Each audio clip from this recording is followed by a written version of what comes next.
Welcome to Smart Living on West 12th Street, a 240-unit self-proclaimed luxury apartment complex on the edge of the Heights. You'll find all the luxury amenities here: quartz countertops, gas stoves, oversized garden tubs. But wait a second. Their website doesn't say a single word about this place being open for affordable housing, part of that controversial Houston Housing Authority PFC program. At least half these apartments are required by law to be set aside for folks who don't make enough money to afford the usual rent prices. In exchange, the developers get away without paying Houston's expensive property taxes. Now watch $23.3 million become zero. Not just this year, but for a lifetime. The land this one apartment complex at West 12th now sits on was appraised at nearly $5 million before the apartments were built. Tens of millions more are being put into the new apartments. And you are giving the developers a huge financial advantage over apartments that could be built nearby. 1/3 of the expenses for running an apartment complex are property taxes. Let's meet the developers of West 12th, shall we? CiviCap Partners was established in 2018 to take advantage of a vague loophole in a Texas law that has made developers like Tom Bacon richer than he already was. He brags about it. I feel like this first portfolio we put together will provide as good a risk-adjusted return as I've created with a $100 million portfolio in my life. Mr. Bacon didn't want to talk to us, but that's likely because he's making all that money while Houston's school children, our police, and our firefighters are getting ripped off. We've been chasing Houston Housing Authority officials for 2.5 years. Mr. Chairman, long time no talk to expose a government agency that is simply poisoned by political corruption. You've taken $100 million off the tax rolls. Has the mayor ever asked you to slow down or stop? Why are these deals secret? Why won't you tell the public what these deals involve before you vote on it? More than $1.9 million at least has been made in just a few years by the wife of Harris County Commissioner Rodney Ellis and her business partner Lance Gilliam. Sound they're hearing right now is my butt getting kicked up and down the street. The guy who used to be the chairman of Turner's Housing Board. How convenient. We tried to warn you your tax money was being spent to buy contaminated land on the East End that couldn't even be used for public housings. Talk about smelly. We found out $13 million of the dirt was so contaminated with ash from the old city incinerator, it couldn't even be used for public housing. The mayor simply didn't care. Life is not always fair. What a $13 million treat for the developer of that boondoggle. We've been trying to tell you the Housing Authority is a giant rubber stamp. So have some of the city's biggest developers. And it's awful what they're doing to our tax base and our schools and firefighters and police. Everyone should be outraged. We're not the only ones who call Mayor Turner's Housing Board a rubber stamp. Behind the scenes, the developers say it too. Like the project on West 12th. We've got some of the internal emails. Quoting, HHA gets each draw and rubber stamps it. Ideally, we make this super easy. That's CiviCap's co-founder Jesse Madigan, one of the authors of some of those startling emails we now have. We've proven that you can deliver good housing in good locations at a cost structure that works for workforce housing. Good afternoon, everyone. This is Lorenz Snowden, board chairman for the Houston Housing Authority, and I'd like to call this meeting to order. All the public knew about the West 12th real estate deal came from the agenda of Turner's Housing Board back in November of 2020.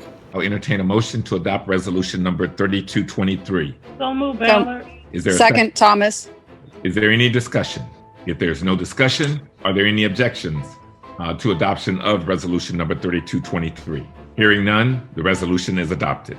The Housing Authority would use one of its nonprofit public housing corporations, there's more than one, to do a real estate deal with a Delaware corporation, DTCSLW12 LLC. No mention of the property tax money you're giving away. for decades, how much that will cost, or how we make sure that folks looking for affordable housing get the discounts. No elected official in this town got a vote to see if this property tax giveaway was even worth it. Just a rubber stamp vote of Mayor Turner's appointed housing board. And no mention of what Jesse Madigan calls in these emails the quote, cherry on top. I hate to burst your cherries, guys. Well, actually, I want to.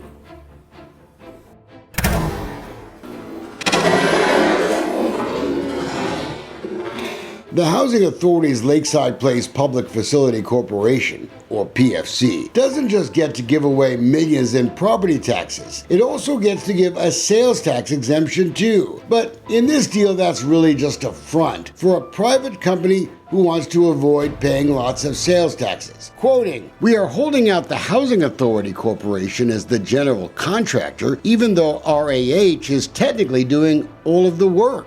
RAH is owned by this guy, Ronnie Hecht. He's building other smart living complexes around town and benefiting from this tax giveaway.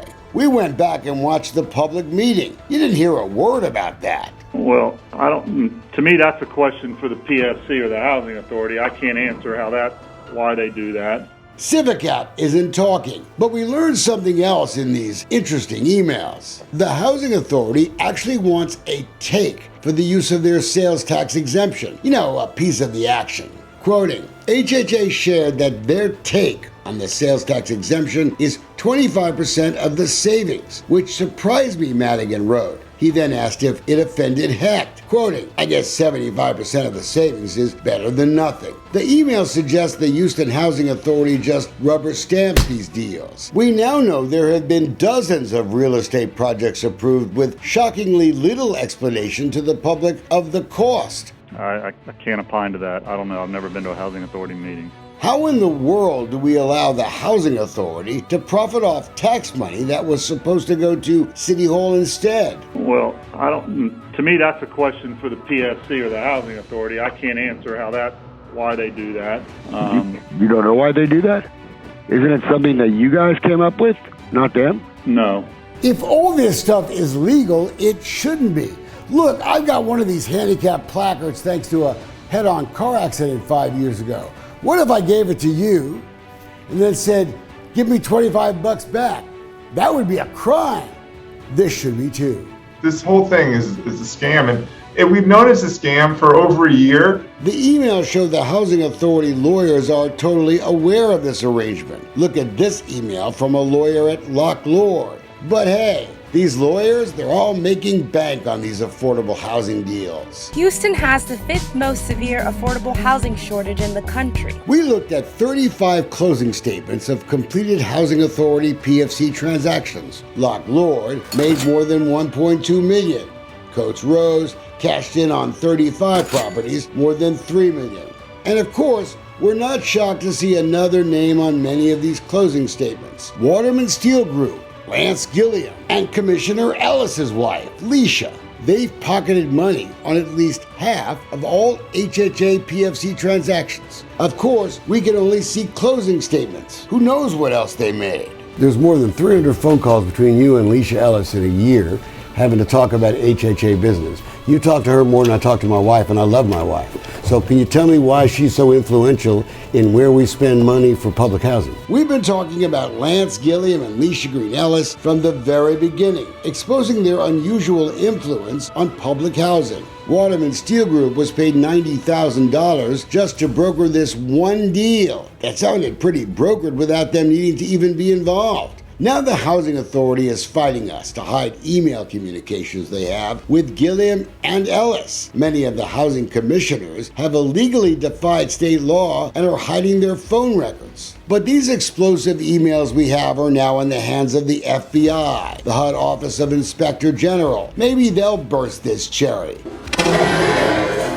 Because the mayor sure won't, and business leaders have been asking why he's so willing to mortgage the city's future. The whole thing is a wake-up call to taxpayers. Developer Barvin thinks the whole thing is a fraud on taxpayers. They know it's fraud, but they're trying to make as much money as they can until it gets shut down. In just 7 years, this property can be sold for huge profits, taxpayers getting none of it. That's the biggest why it's such a good scam is because people have no idea. What does affordable mean exactly? Why isn't the Housing Authority requiring these apartments to advertise these discounts? So I sent two of my investigators undercover to check out a 2-bedroom apartment here. Listen what happens when we ask about affordable housing. Words straight from the Housing Authority agenda.